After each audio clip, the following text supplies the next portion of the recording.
প্রায় 2 যুগ হলো অভিনয় ছেড়েছেন ঢাকাই সিনেমার দর্শকপ্রিয় অভিনেত্রী শাবনাজ।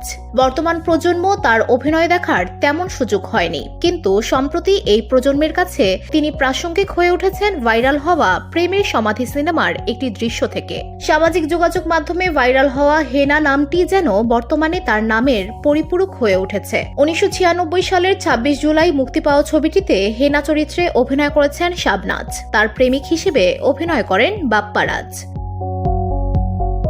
বেশ লম্বা বিরতির পর হঠাৎ হেনাদের বাড়িতে গিয়ে দেখেন তার বিয়ে হয়ে গেছে। সেখানে হেনার বাবা চরিত্রের আনোয়ার হোসেনের সঙ্গে বাপ্পার কথোপকথনের সেই ভিডিও ভাইরাল হয়েছে সামাজিক যোগাযোগ মাধ্যমে। বর্তমানে ঈদের পোশাক থেকে গান কিংবা নাটক সর্বত্র চলছে হেনা ট্রেন্ড। একটি সিনেমার জন্য 29 বছর পর এভাবে আলোচনায় আসাটা কিভাবে দেখছেন শাবনাজ? এ নিয়ে প্রথমবারের মতো কোনো টেলিভিশন চ্যানেলে কথা বলেছেন গুণী এই অভিনেত্রী। বসুন্ধরা, উত্তরা, বনশ্রী, কুড়িল ও বাড্ডা সহ রাজধানীর বিভিন্ন স্থানে অভিজাত ও অত্যাধুনিক মানের ফ্ল্যাট কেনার এক নির্ভরযোগ্য প্রতিষ্ঠান প্লেজেন্ট প্রপার্টিজ লিমিটেড। তাই আপনার স্বপ্নের আবাসনের জন্য আজই যোগাযোগ করুন। Pleasant properties limited, where destiny matches eventually। জানা গেছে, মাছরাঙা টেলিভিশনের অনুষ্ঠান রাঙা সকালের ঈদ আয়োজনে বিশেষ অতিথি হয়ে আসছেন শাবনাজ।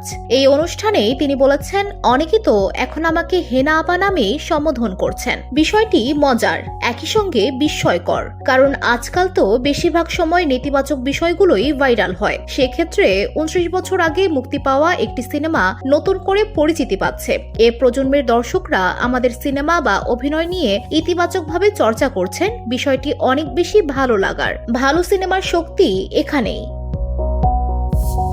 জীবনের অনেক গোপন তথ্য তিনি এই অনুষ্ঠানটিতে শেয়ার করেছেন। 32 বছর আগে 1993 সালে মুক্তি পাওয়া লাভ সিনেমায় অভিনয় করতে গিয়ে গ্লাস ভেঙে হাত কেটে গিয়েছিল শাবনাজের। সেই দাগ এখনো বয়ে বেড়াচ্ছেন তিনি। 1991 সালে চাঁদনি সিনেমার মাধ্যমে নায়িকা হিসেবে রাজকীয় অভিষেক হয়েছিল শাবনাজের। প্রথম সিনেমার জন্য সে সময় 50,000 পারিশ্রমিক পেয়েছিলেন তিনি। এছাড়া কিয়ামত থেকে কিয়ামত সিনেমায় পারিশ্রমিক নিয়েও কেন তিনি অভিনয় করেননি সে কথাও অনুষ্ঠানে বলেছেন। রাঙা সকালের বিশেষ এই পর্বটি প্রচারিত হবে ঈদের পরের দিন সকাল 7টায়। VOD Bangla news desk.